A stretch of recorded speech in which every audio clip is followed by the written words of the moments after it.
शरीर, इंद्रियां, मन, बुद्धि, स्त्री, पुत्र, परिवार, ये सब भगवत स्वरूप है। ये जानने के लिए, ये पहचानने के लिए इसके राग का त्याग करना होगा। इससे अपनापन त्याग कर, बिना राग का, वीत राग हुए बिना अनुरागी हो ही नहीं सकता।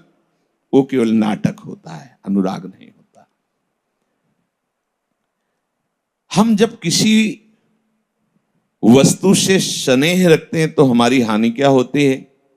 जैसे हम किसी व्यक्ति से स्नेह रखते हैं और वो पधार गया तो ऐसा लगता है मैं मर गया, मेरा अस्तित्व गया। जैसे हम धन से स्नेह रखते हैं तो धन आया तो मैं बड़ा आदमी हो गया, और धन नष्ट हो गया तो मैं मर गया, मैं तो बर्बाद हो गया, मैं नष्ट हो गया। ये प्रत्येक वस्तु व्यक्ति से स्नेह रखने वाला जन्म मृत्यु के चक्र को प्राप्त होता है। इसीलिए यह सर्वत्रा नभिस्नेहा, बहुत अमृत में वचन है, पर मोही व्यक्ति को यह जहर लगेगा। मोह से जो युक्त है उसे रोज वही बात, शरीर, शरीर के भोग और शरीर के रिश्ते नातेदार, ये तो कुल्हाड़ लेके शुरू हो गए, काटना ही है। हाँ, अगर भगवत प्राप्ति करनी है तो ये झूठा राग काटना ही है। जो किसी भी वस्तु में, व्यक्ति में स्नेह कर लेता है वो अपना अस्तित्व खत्म कर देता है। समझ लीजिए, जैसे किसी को नशा से स्नेह है, अब वो जी नहीं सकता। किसी को भोगों से स्नेह है, उसे जी नहीं सकता। कैसा भगवत स्वरूप है, उसे किसी की जरूरत नहीं, पर स्नेह ने कैसी दुर्गति कर दी है। बड़ा विचित्र खेल। अतिशय प्रबल देव तो माया, छूटे ही राम करो जब दाया। बहुत प्रबल है।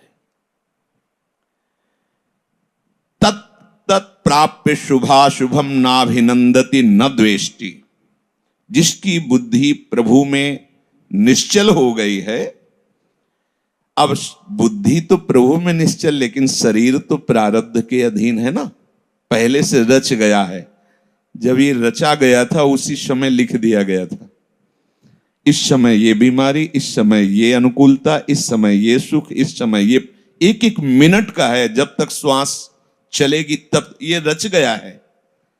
ये नहीं कि अब रचा जा रहा है, जन्म होने के पहले निश्चित हो गया है। केवल एक निश्चय नहीं हुआ तो भजन और भगवत प्राप्ति का पूरा निश्चय है। तो इसीलिए बड़े बड़े महात्माओं के जीवन में भी देखा जाता है बड़े बड़े रोग, बड़ी बड़ी प्रतिकूलताएं। तो जो अपनी बुद्धि को प्रभु में निश्चल कर चुका है, उसका भी प्रारब्ध शरीर पर प्रभाव डालता है। प्रारब्ध नष्ट करने की सामर्थ्य भजन में है।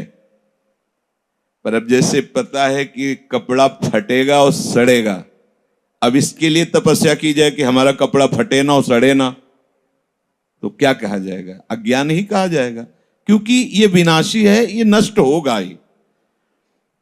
ऐसे ही जिसको विवेक हो जाता है, पक्का पता हो जाता है ये सड़ेगा, ये नष्ट होगा, ये विनाशी है।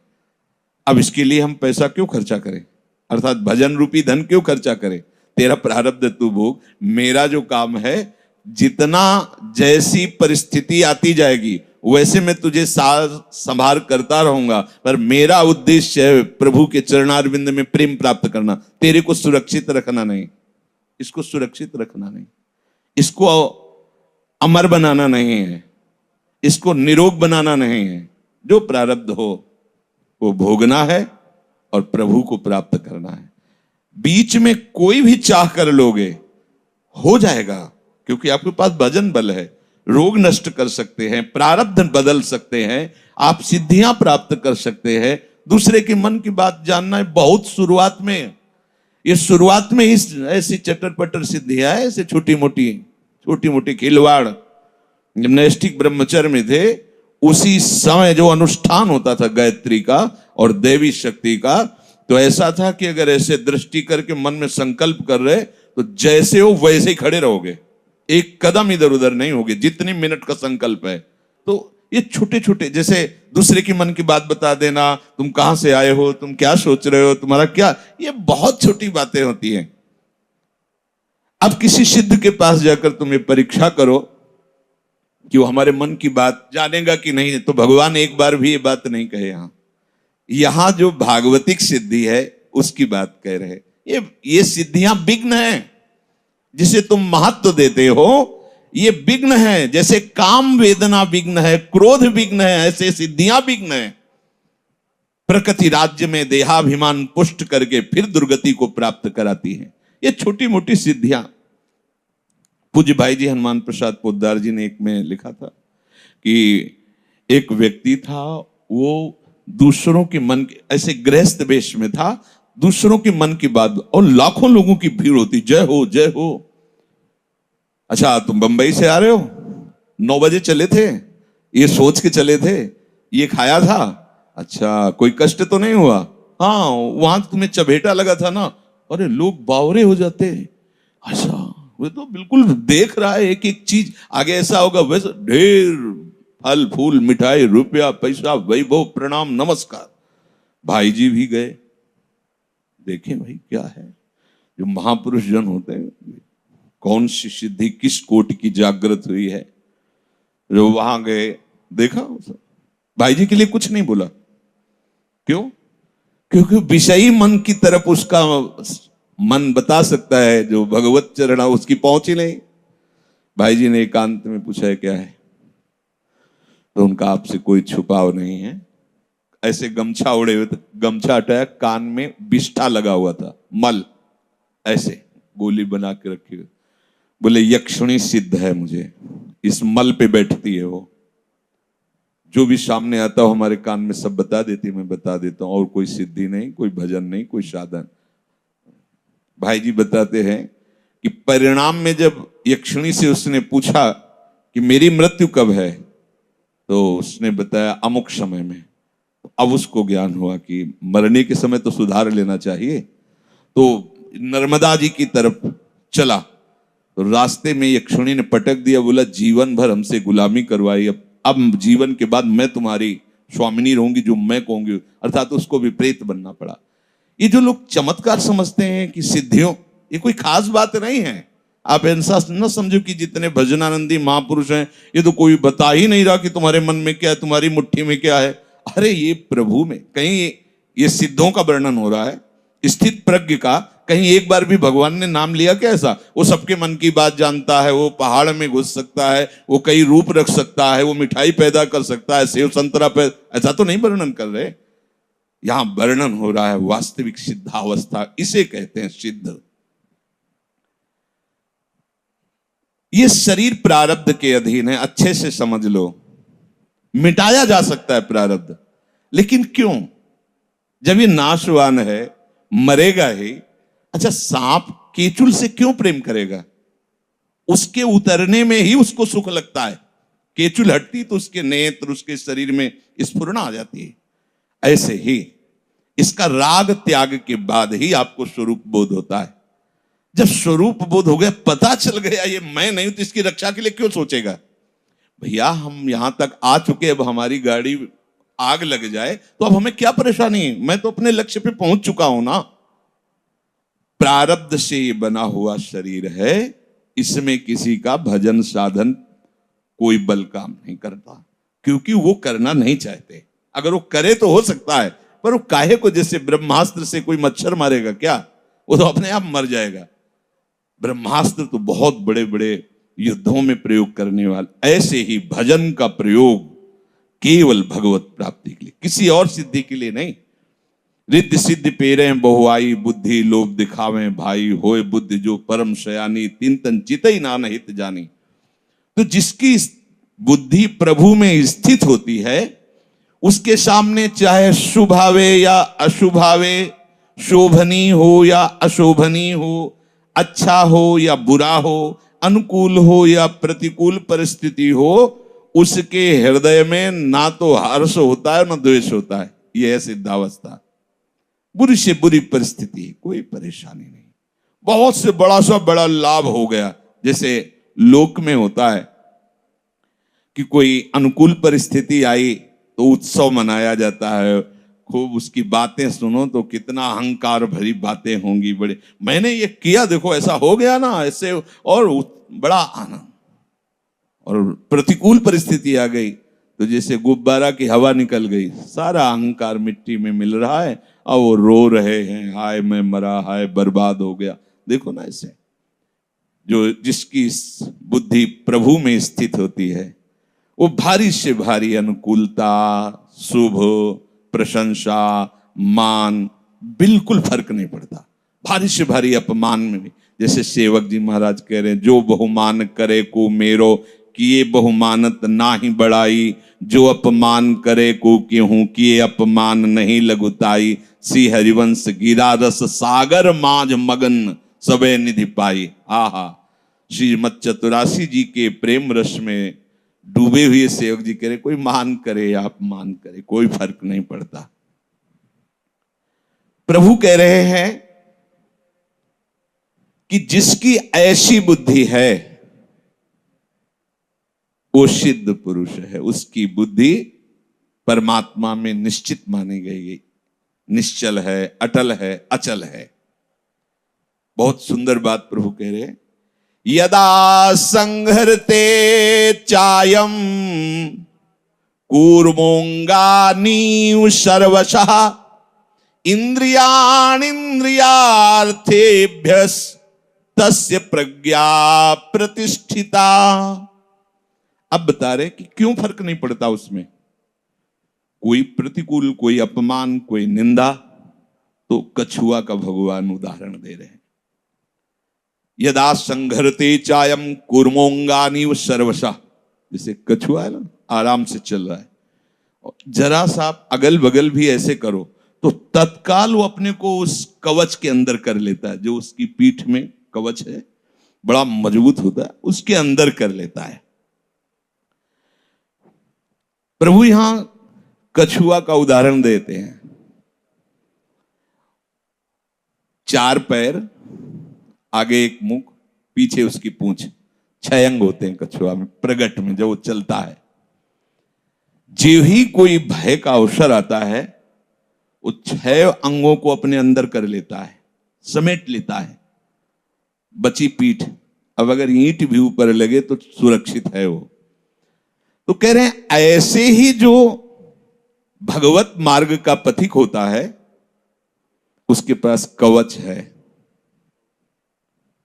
प्रभु का आश्रय लिए हुए प्रभु के चिंतन में। जहां कोई भय का अवसर है तो कछुआ 6 अंग समेट लेता है। तो 5 ज्ञानेंद्रियां और 1 मन, मना खष्टानि इंद्रियाणि प्रकृति स्थानि कर सती, यही मान अपमान सुख दुख लाभ हानि का अनुभव कराती हैं। तत्काल ये 6 प्रभु में समर्थ, प्रभु में, अब वो कवच में है, अब उसका मन प्रभु में, इंद्रियां प्रभु में, तो चाहे बाहर जितना तांडव करे माया, कोई फर्क नहीं पड़ता। जैसे कछुआ 6 अंग अपने अंदर करके और कवच में हो जाता है, किंचन मात्र भी उसका उस दुख सुख का प्रभाव नहीं पड़ता। जैसे कछुआ के ऊपर डंडा ऐसे कोई फर्क नहीं पड़ेगा, एकदम गाढ़ स्थिति प्रभु में। प्रहलाद जी से जैसे उनके मित्रों ने पूछा था, तुम्हें आग में जलाया जाता है, ये सब भयानक कष्ट दिए जाए, तो उनका मुझे ऐसा लगता ही नहीं कि मैं आग में बैठा हूं, मैं देखता हूं कि मेरे हरि आसपास ऐसे बाह किए मुझे गोद में बैठा ले। प्रभु से अपनापन होने के कारण हर समय वो प्रभु में अपनी स्थिति को देखता है। जहां कोई भयावह स्थिति आई, पूर्ण एकाग्र तन्मय वैसे ही था, और अब वो बाहर सब होता रहता है, उसमें कोई फर्क नहीं पड़ता। इंद्रियों के अपने अपने विषयों से सर्वथा हट जाने से स्वतः सिद्ध तत्व का अनुभव हो जाता है। जो प्रभु में बुद्धि लगाए रहता है वो काल की सीमा के अंतर्गत नहीं होता। समुझ जाए शरण ते डरत ना काल डर, वो काल के अधीन नहीं होते। जिए काल बस ना परे, कालातीत स्थिति। बहुत बढ़िया कृपा हो गई यदि ये बात तुम्हारी समझ में आ जाए। बड़े बड़े दुखों से बचने का सहज उपाय है प्रभु के चरणारविंद का निरंतर चिंतन करना, प्रभु के श्री चरणों का आश्रय ले लेना, प्रभु के चरणों से अपना संबंध बनाना। अन्य कोई संबंध नहीं, अन्य कोई आश्रय नहीं, अन्य कोई बल नहीं। तो जिस तरह कछुआ अपने अंगों को सब ओर से समेट लेता है, ऐसे ही जिस काल में उपासक अपनी 5 ज्ञानेंद्रियों और मन को प्रभु में समर्पित कर देता है, अर्थात संसार से हटा लेता है, उस समय तस्य प्रज्ञा प्रतिष्ठिता, उसकी बुद्धि प्रभु में निश्चल हो जाती, अटल हो जाती है। अब प्रभु कह रहे हैं कि विषयों से 5 ज्ञानेंद्रियां हटा ली और मन हटा लिया तो स्थित प्रज्ञ हो जाता है वो। अब यहां बता रहे हैं कि केवल इंद्रियों का विषयों से हट जाना, कोई ये न समझ ले कि वो स्थित प्रज्ञ हो गया है। विषया विनिवर्तन्ते निराहारस्य देहिनः रसवर्जम रसोप्यस्य परम दृष्ट्वा निवर्तते। कोई ये सुन करके कि इंद्रियों को अगर विषयों से हटा लिया जाए तो तत्व बोध हो जाएगा, हम तत्व ज्ञानी हो जाएंगे, तो ऐसा नहीं। निराहार रहकर इंद्रियों को विषयों से हटाया जा सकता है। ये नहीं देखेंगे, ये नहीं सुनेंगे, ये नहीं चखेंगे, ये नहीं भोगेंगे, परंतु उस विषय के प्रति जो सुख बुद्धि है वो जब तक निवृत्त नहीं होगी तब तक तत्व बोध नहीं होगा, भगवत तत्व का बोध नहीं होगा। विषयों से इंद्रियों को तो हटा सकते हैं। निराहार 2 तरह से होता है। जैसे कोई एक आदमी बीमार हो, डॉक्टर ने मना किया है कि आप ये नहीं पा सकते हो, अपनी इंद्रियों पर विजय थोड़ी प्राप्त कर लिया, वो तो इंतजार करता है कब दवा काम कर जाए, रोग हटे और मैं खुला होकर फिर अमुक पदार्थ भोगूं, अमुक पदार्थ पाऊं। एक होता मुझे भगवत प्राप्ति करनी है, जो भगवत प्राप्ति में बाधक विषय हैं मुझे नहीं भोगना है, पर अच्छा लगता है। यह साधक की स्थिति है, सिद्ध पुरुष की नहीं। लगता है कि हाँ भगवत प्राप्ति के लिए छोड़ना है, पर सुख तो है। इसे रस बुद्धि कहते हैं। जब तक ये रस बुद्धि है तब तक एकांत में बैठा हुआ भी, विषय त्याग किए हुए भी, वो भगवत तत्व का अनुभव नहीं कर सकता। विषयों का त्याग करके एकांत में बैठा, इंद्रियों से विषयों को दूर किए हुए है, वो साधक है, पर अभी उसे तत्व का अनुभव नहीं होगा। जो स्थित प्रज्ञ है उसकी विषयों के प्रति रस बुद्धि ही खत्म हो गई है। ध्रुवदास जी ने भी 42 लीला में कहा है कि ये मन, ये इंद्रियां बड़ी चंचल हैं, इनकी चंचलता को शांत करने के लिए 2 उपाय हैं। बड़ा क्रम से वर्णन करते हैं। मन तो चंचल सबनिते कीजय कौन उपाय, साधन को हरि भजन है कै सतसंग सहाय। मन और 5 ज्ञानेंद्रियां ये सदैव प्रकृति की तरफ आकर्षित करती रहती है, हमें भोगों में ही लगाए रहती हैं, बड़े चंचल हैं। तो क्या उपाय है इनको रोकने का? तो बोले प्रथम तो निरंतर भजन करना, हरि भजन, निरंतर भजन। निरंतर भजन कैसे होगा? इसके लिए सत्संग की आवश्यकता है। एकांतिक जो भजन करते हैं और सत्संग उनको नहीं रुचता या नहीं मिलता या नहीं जाते, तो बहुत सी कमियां ऐसी होती हैं जो अहंकार बनाए रखता है। जो अहम है वो बहुत सी कमियों को बनाए रखता है और एक गर्व हो जाता है। वो जब तक गर्व नहीं मिटता तब तक भगवत अनुराग नहीं होता। ये महापुरुषों के वचन है। एक दिन हम स्वाध्याय करें उसमें कि एकांतिक भजन हो रहा है पर सत्संग नहीं हो रहा तो अधूरापन नहीं जाएगा। अंदर कई तरह के अहंकार पुष्ट होते रहते हैं। इसीलिए भगवान शंकर आदि शनक आदि महापुरुष भी सत्संग करते रहते हैं। ध्रुवदास जी कहते हैं प्रथम उपाय तो है हरिभजन। केवल सत्संग किया हरिभजन नहीं किया तो ठीक नहीं रहेगा, और एकांत में केवल लगे हो सत्संग नहीं हो रहा तो भी अपने अंदर जो कमियां हैं वो सत्संग दर्पण की तरह आपके सामने होता है। और अब जैसे आप सुन रहे हो तो आपको खुद पता चल रहा है मैं कितना कमजोर हूं, मैं कितना फंसा हुआ हूं। ये दर्पण है, सत्संग दर्पण है जो आपको दिखाता रहेगा और निकालता, कैसे निकलना है इस स्थिति से ये भी सत्संग में ही प्राप्त होता है। तो साधन को हरिभजन है, कै सत्संग सहाय। अब जो हमारे हृदय में निरंतर भजन नहीं होने देती वो काम कामना वासना मन तेग कर शब्द दूर। अभी पीछे कल चर्चा हुई थी कि जो बहुत जन्मों से छुपी हुई इच्छाएं हैं उन्हें वासना कहते हैं, और जब वही प्रकट होती है किसी वस्तु व्यक्ति तो उसे आसक्ति कहते हैं, और वही जब भोगने की इच्छा होती तो उसे काम कहते हैं, कामना कहते हैं। ऐसे ही आसक्ति, राग, स्पृहा, कामना, वासना ये भीड़ लगी हुई अंदर। तो कह रहे काम कामना वासना मनते कर सब दूरी। काम और कामनाएं और वासनाएं ये सब मन से निकाल फेंकना होगा। ओ कैसे निकलेंगी, प्रश्न आता है।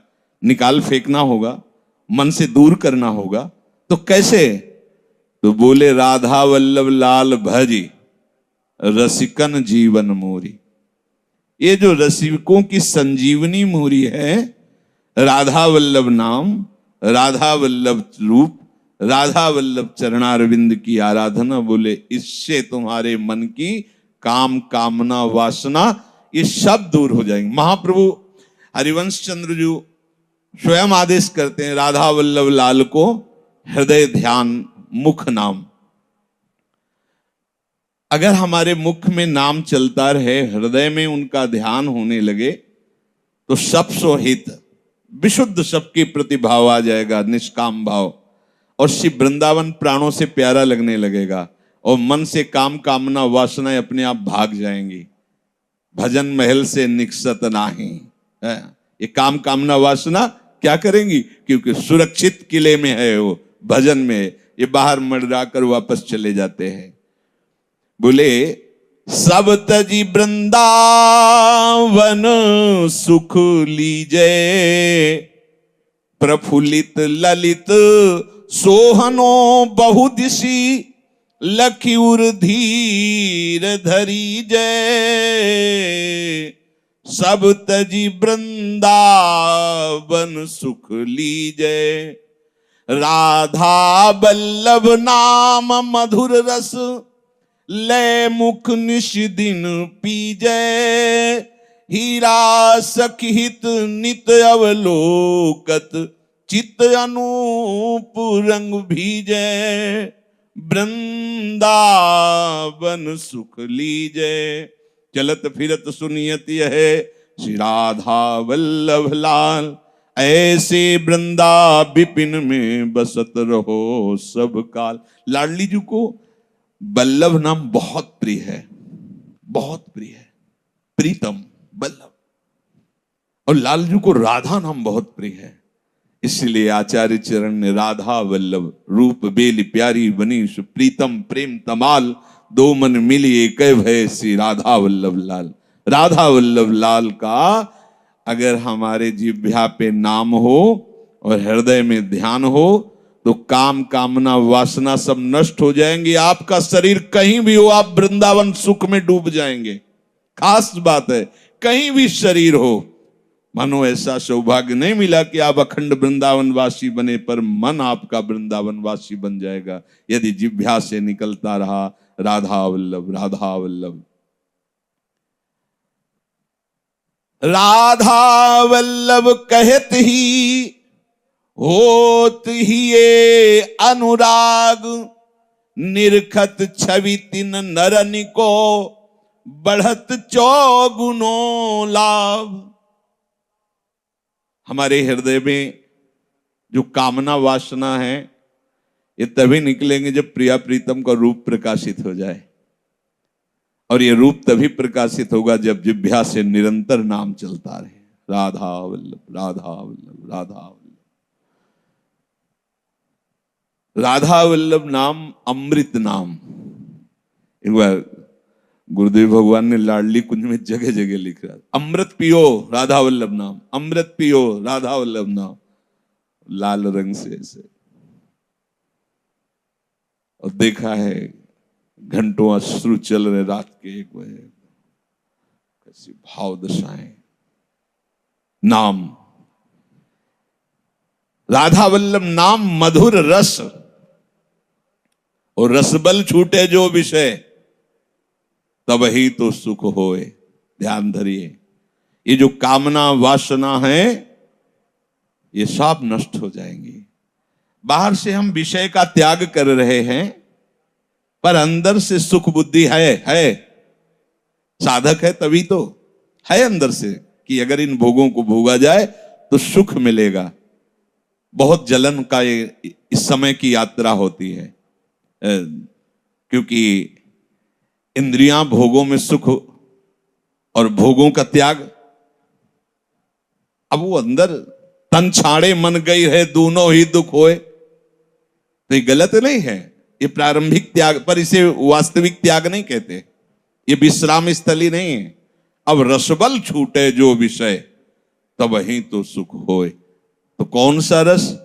बोले राधा वल्लभ नाम मधुर रस, लय मुख निस दिन पी जय।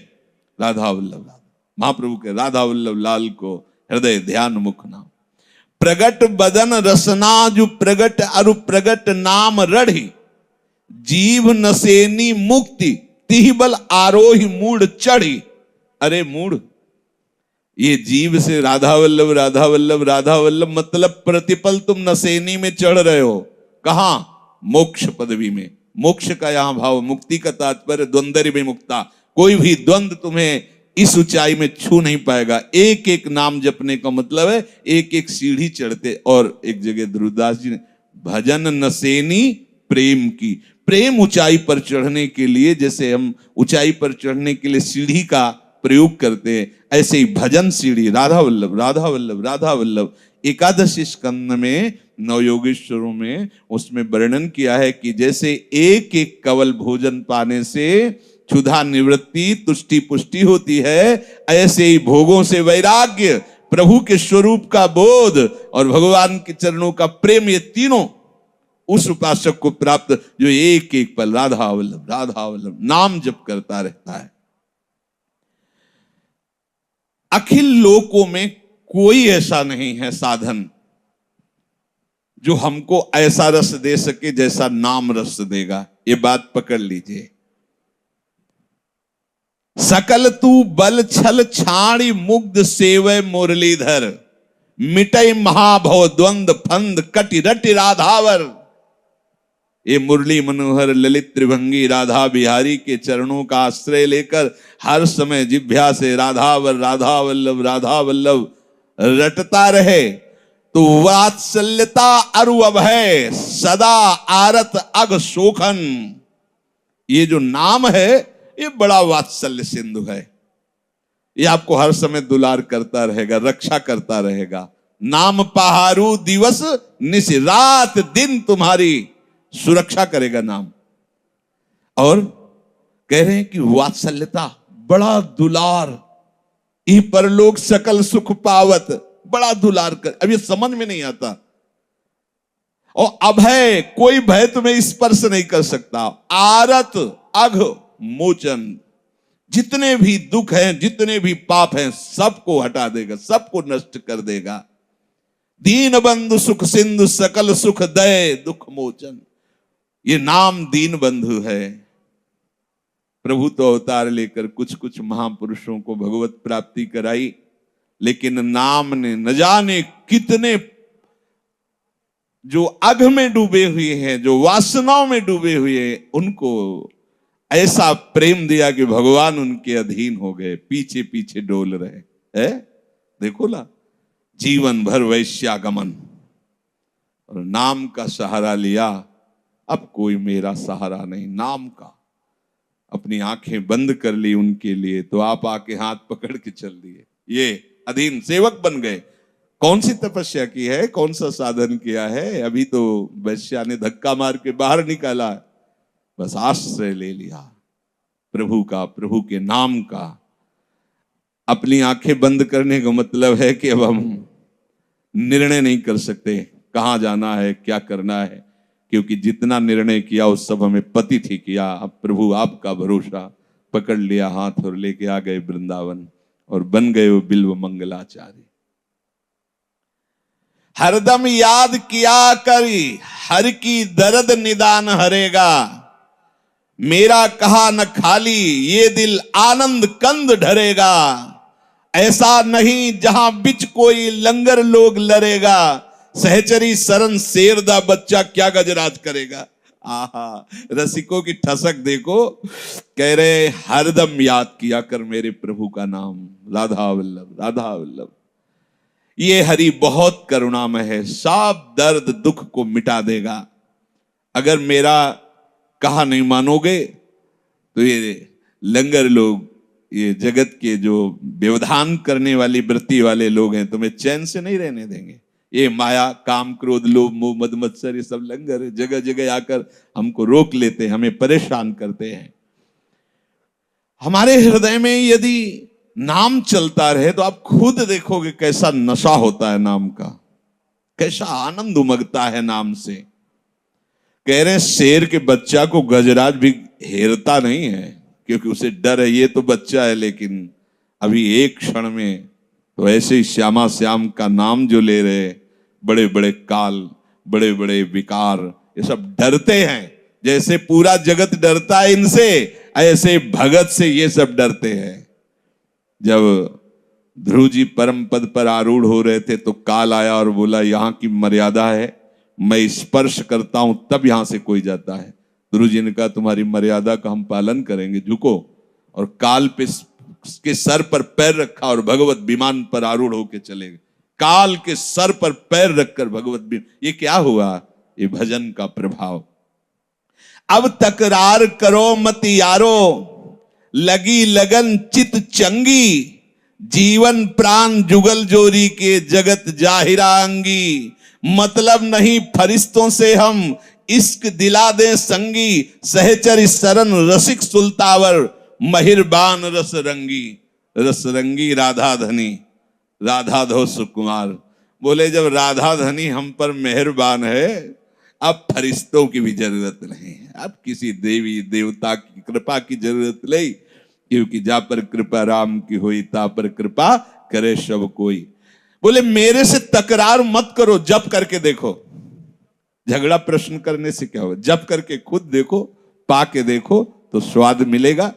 अब तकरार करो मत यारो, लगी लगन चित चंगी। चंगा हो गया चित्त, मन चंगा कटौती में गंगा। प्रिया प्रीतम के शिवा मेरा कोई नहीं, आठों पहर उनका चिंतन। ये जो अपने वृंदावन प्रेम रस का मार्ग है, इसमें नाम श्वास दो बिलक चलत हैं, इनको भेद न मोको भावे। श्वास ही नाम, नाम ही श्वासा, नाम श्वास को भेद मिटावे। रोम रोम जब रग रग बोले, तब कछु स्वाद नाम को पावे। यह है पद्धति यहां की। माला बिना माला, ऐसे अंदर एक एक श्वास में नाम से। कई बार कहा है शरीर पवित्र है, मन एकाग्र है, गुरुमंत्र जपो। मन नहीं लग रहा, राधा वल्लभ श्री हरि। इसमें भी मन नहीं लग रहा, राधा राधा राधा राधा। अब इसमें भी मन नहीं लग रहा तो कोई पद चतुरासी जी का हम उसी को 20 बार गा रहे हैं। कोई श्लोक श्रीमद राधा सुधा निधि का उसी को गा, हम खाली नहीं रहेंगे। नियम ले लो। अब तकरार करो मत यारो, लगी लगन चित चंगी। अब तो लगन लगानी पड़ेगी। जिसकी हमें मांग है कि हमें एक नाम का नशा चढ़े, एक मस्ती आवे, एक आनंद आवे, वो ये कहने में थोड़ा आपको लग सकता है, ये गिनती से नहीं होता। ये गिनती, भाई जी के ही वचन उनको कल सुनाए थे कि भाई जी ने लिखा है कि कोई कोई कहता है कि भाई 2 घंटे भजन कर लो और 22 घंटे अपने लिए। प्रारंभ में तो ठीक है, लेकिन प्रेम मार्ग के पथिकों के लिए इसका कोई महत्व नहीं, इस उपदेश का कोई महत्व नहीं। अगर हमें जीवन मुक्त होकर भगवदानंद में डूबना है तो तद विस्मरणेन परम व्याकुल तेति, एक सेकंड का विस्मरण बर्दाश्त नहीं होना चाहिए। अगर हमें इसी जन्म में भगवत प्राप्ति करनी है तो त्रिभुवन की राज्य लक्ष्मी दी जाए और उसे कहा जाए आधे पल के लिए अपने आराध्य देव का स्मरण छोड़ दो, तो वो नहीं छोड़ेगा। अब आप बताइए क्या करेगा इसमें उपासक? कितनी गिनती, कितने घंटे? अरे यहां हर श्वास समर्पित है, हर चेष्टा समर्पित है, तब नशा चढ़ता है, तब लगन, चित्त चंगी। अब चंगा हो गया चित्त, चित्त चंगा, अब विषय चिंतन छूट गया, अब निरंतर अब दिव्यता का अनुभव, जीवन प्राण जुगल जोरी। अब उसके हृदय में बात ये उमगने लगी कि मेरे प्रिया प्रीतम, मेरे जीवन प्रिया प्रीतम। ये ऐसा नहीं लगता कि प्रिया लाल कोई भगवान है, कोई निकुंज है, उसके स्वामी। ये दूर की बात नहीं लगती, जैसे अपने घर के सदस्य नहीं लगते, ऐसे प्रिया प्रीतम लगने लगते हैं। जैसे अपने निजी संबंधियों से बात करने में कोई ऐसे प्रिया प्रीतम, अपने बिल्कुल उनसे भी ज्यादा निजी, क्योंकि वो तो पार्थिव शरीर को लेकर निजी है, ये तो हमारे आत्मस्वरूप को लेकर है, तो बहुत प्रिय। इतना प्यार, इतना दुलारा, ऐसा नहीं कि वो आपका प्यार दुलार देखना पड़ेगा, उनका प्यार दुलार तो छाया हुआ है। बस वो आप अपने स्नेह को हटाइए सब जगह से, फिर इनकी तरफ जोड़िए तो कोई ध्यान नहीं धरना पड़ता। कैसे प्रिया प्रीतम, ऐसे सहज में, जैसे आप ऐसे उस सहज में छाए रहते हैं। पिय मूर्ति नैनन बसे तेहि रस रहाए, हृदय फट जाए, ऐसी लाडली जो है, मतलब जरा सी उनकी भावना जागृत होती, बस रोने का मन। इतना आनंद समुद्र का सार लाडली जो करुणा बरसाती, वात्सल्य। सोचो जगत में थोड़ा वात्सल्य मां से मिलता है प्राकृतिक, तो जीवन भर मां के समान कोई नहीं लगता। देखो ना, अगर सब प्यार एक जगह खड़ा कर दिया जाए, थोड़ा पवित्र हृदय हो, नहीं तो काम आदि की वासना में अपने माता पिता को भूल जाता है, नहीं तो सब एक जगह और मां का प्यार एक जगह। मतलब वो जैसे हम सबसे वैराग्य की बातें भाई से सबसे कट्टरता पूर्वक की, लेकिन जब सुना कि मां आ रही है, जब भागे थे घर से तो घबरा गए कि उसके सामने हम ये ज्ञान वैराग्य झाड़ नहीं सकते। जब उनकी आंसुओं की धार चलेगी तो क्योंकि होता है ऐसा, भाग के गए मंदिर में। अब बच्चा ही थे, प्रभु से कहा आप ही हमें निकाल के लाओ, आप हमें ऐसी सामर्थ्य दो कि हम अपनी मां से ऐसी बात कर सके जिससे उसके प्रति हमारा राग और उसका हमारे प्रति राग नष्ट हो जाए। उन्होंने ही बल दिया, जो सामने आके रोके ऐसे, सब ज्ञान विज्ञान बिगड़ जाता है, क्योंकि वो ममता की मूर्ति होती है। और अनंत ब्रह्मांडों में जितनी माताएं हैं, प्रभु के वात्सल्य समुद्र के एक बिंदु के एक अंश से हैं। उस वात्सल्य समुद्र का सार हमारी लाडली, जो कैसे तुम्हें केवल बातों से थोड़ी समझ में आएगा, जब वो करुणामयी दृष्टि से देखती है तो ये जो सखियां प्राण समर्पित है, बार बार प्राण न्यौछावर करती रहती, समर्पित प्राणों को बार बार। अरे बहुत हल्का लगता है प्राण, जीवन बहुत हल्का। देखो लोग तो जीवन वासना में नष्ट किए हैं, देखो ना, छोटे छोटे विषय में, छोटे छोटे नशा में, छोटी छोटी आसक्ति में, छोटे छोटे अपनेपन में जीवन को नष्ट किए हुए हैं। इनसे अपनापन, अरे निहाल हो जाओगे, निहाल हो जाओगे। बरसती हैं लाडली जो बरसती है, दासी वत्सला कर ही राधा, सब भूल जाओगे। प्यारी जू की जो दुलार वृत्ति है अपने जनों के प्रति, हम क्या उनको दुलार करते हैं, वो जो हमें दुलार करती है, ये जब देख पाओगे भजन करना नहीं होता। फिर जैसे धड़कन चल रही ना, ऐसे धड़कन में होता है वो। शायद इसको ही इश्क कहते हो, जैसे कोई दिल को मसला करे, राधा राधा। वो मतलब नहीं फरिश्तों से हम इश्क दिला दे संगी है, हमने अपना दिल दे दिया दिलवर को, अब हमें किसी और की जरूरत नहीं। सहचर शरण रसिक सुल्तावर मेहरबान रसरंगी, अब मेहरबान हो गए रसरंगी। कौन? राधा धनी, राधाधो सुकुमार। ये रसरंगी जब मेहरबान हुए तो ऐसा रस आया कि जिसके छोड़ने पर भी बड़े बड़े त्यागी बैरागी भयभीत रहते हैं विषयों से, कि कहीं कोई विषय परास्त न कर दे, क्योंकि उनकी सत्ता रहती है। और ये रस ऐसा है कि सत्ता ही नहीं रहती। देह कुटुंब ते जाए छूट सब ही विधिना, तो अपने प्रेम रंग में मदमाता उपासक, न लोक की शुद्धि है न वेद की शुद्धि है। अरे ऐसा नशा है प्रिया प्रीतम के रूप में। युगल सरकार का ऐसा रूप, ऐसा नाम, ऐसा रस, वाणी की सामर्थ्य नहीं, बस आप इनके हो जाइए। ये बातें रोज होती हैं कि शायद एक दिन सुनाई दे दे आपको, आप इनके हो जाइए। आप किसी के नहीं हैं, कोई आपका नहीं है। ये झूठे समय को सार्थक कीजिए। ये जो समय आपका झूठे में जा रहा है, इसे सार्थक कर लीजिए। बिना भजन कछु नाहि जतन किन करो अगाधा, हीरा हित उर प्रीति प्रतीति श्री वल्लभ राधा। केवल विश्वास करो इनके नाम पर, इनके चरणों पर, इनके रूप में। बिना भजन के चाहे जितना प्रवचन कर लो, चाहे जितना प्रवचन सुन लो, बात बननी नहीं है। बात बनेगी राधा वल्लभ, राधा वल्लभ, राधा वल्लभ। रसना जो रस सुख चाहे, निरसिमान जग ख्याल, तो अनुदिन भज लाडली लाल सदा प्रतिपाल। अगर वास्तविक रस का रसास्वादन करना चाहते हो तो जिह्वा से हर समय लाडली लाल का पावन नाम उच्चारण करो। अनुदिन भज, प्रतिदिन नया नया स्वाद मिलना चाहिए, नया नया नशा होना चाहिए, नई नई उमंग होनी चाहिए नाम जप के लिए, प्यारे जू के सी चरणों के समीप पहुंचने के लिए।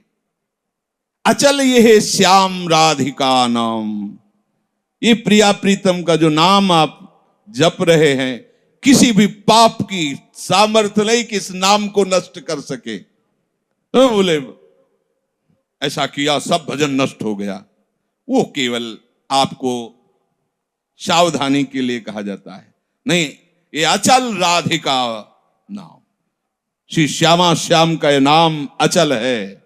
ये त्रिकाल में कभी तुम्हें छोड़ेगा नहीं। ऐसा साथी मान लो, ये ऐसा साथी है कि ऐसी जगह संभालेगा जहां कोई संभाल ही नहीं सकता, जहां मुझे कोई नहीं बचा सकता, वहां ये नाम बचाएगा।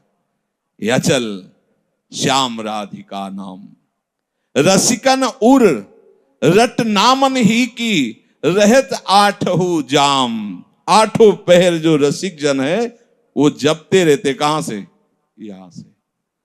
प्रथम कहां से होता है? बोले जीव नसेनी मुक्ति तिहबल आरोही मूड चढ़ी। पहले यहां से शुरू, राधा वल्लभ, राधा वल्लभ, राधा वल्लभ श्री हरि, राधा वल्लभ श्री। यहां से चलता है। बस यहां से जब चल रहा ना हृदय से, वैसे सिद्धांत में वर्णन किया गया है कि यदि काफी समय तक जिह्वा से, तो फिर उपांशु और फिर मानसिक चलने लगे। यहां से चलने का मतलब है वो कर नहीं रहा, वो स्वाभाविक होता है। जैसे दिल धड़कता है ऐसे ही भजन